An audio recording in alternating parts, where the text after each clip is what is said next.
Frustrated and close to tears, I eyed the last item that I'd brought with me into the dressing room at Magnifique, the fancy lingerie boutique that I'd passed by on my way to work every single day for the last year.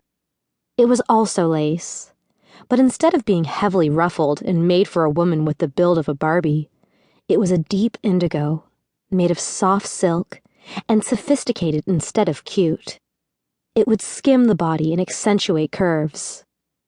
This one had to work. It just had to.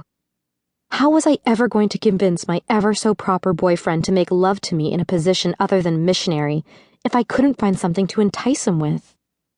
Inhaling deeply and avoiding the sight of my naked flesh in the mirror, I tugged the slip off its hanger and over my head. It felt lovely, the material moving in a sensual glide over my skin.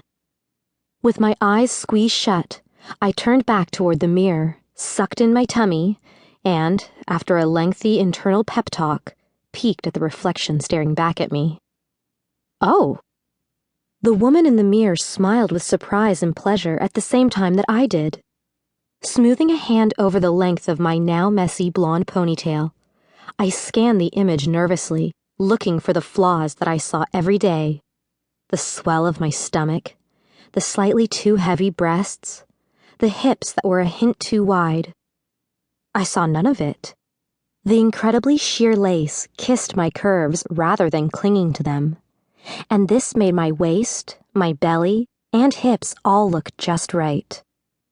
My breasts rose enticingly out of the low neckline, and the hem of the little slip hit mid-thigh, covering my butt yet hinting at more.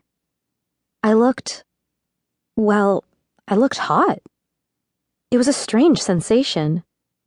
Before I could convince myself otherwise, I stripped off the slip and put my office clothes back on. The knee-length skirt, blouse, and cardigan sweater were all solid black. Bright colors made me feel fat. The monochromatic look worked just fine for the office, however. Cambridge, Nielsen & Sons, the law firm where I was an administrative assistant.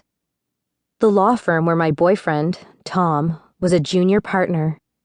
The slip that I was buying was in an effort to please him. No, I corrected myself as I brought it nervously to the front counter. It was about pleasing me. About looking, and feeling, I supposed, sexy enough to entice Tom into being a little more adventurous in the bedroom. To possibly, maybe, encourage him to do some of the deliciously naughty things that I'd thought about nearly all of the time. Dreamt about, too. Your total comes to $200.70. I'd been playing it cool until that moment, acting like I bought expensive lingerie all the time. But the sum that the tall, slender brunette salesgirl announced very nearly made me choke. $200? For that little scrap of lace?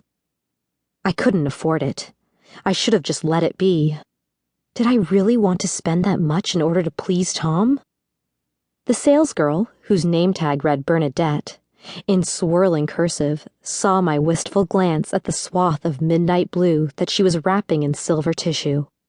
I forgave her the stylish boots and fresh salon haircut when she gave me a kind smile and said, "It's expensive, but we're all worth it, aren't we?"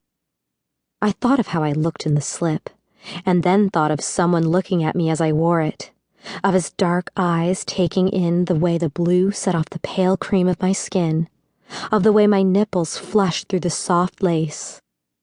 Yes, I had to have it. It's fine. I'll put it on credit. Rummaging through my large leather satchel, I finally found my wallet.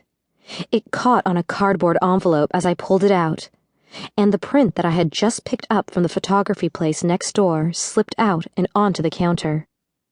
Bernadette glanced over, and I saw her study it for a moment longer than necessary.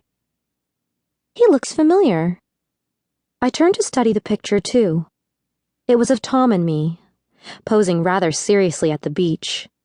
It had been a rare, unplanned moment in our courtship, on a business trip to Los Angeles, when I had begged him to pull over the car so that we could watch the sunset.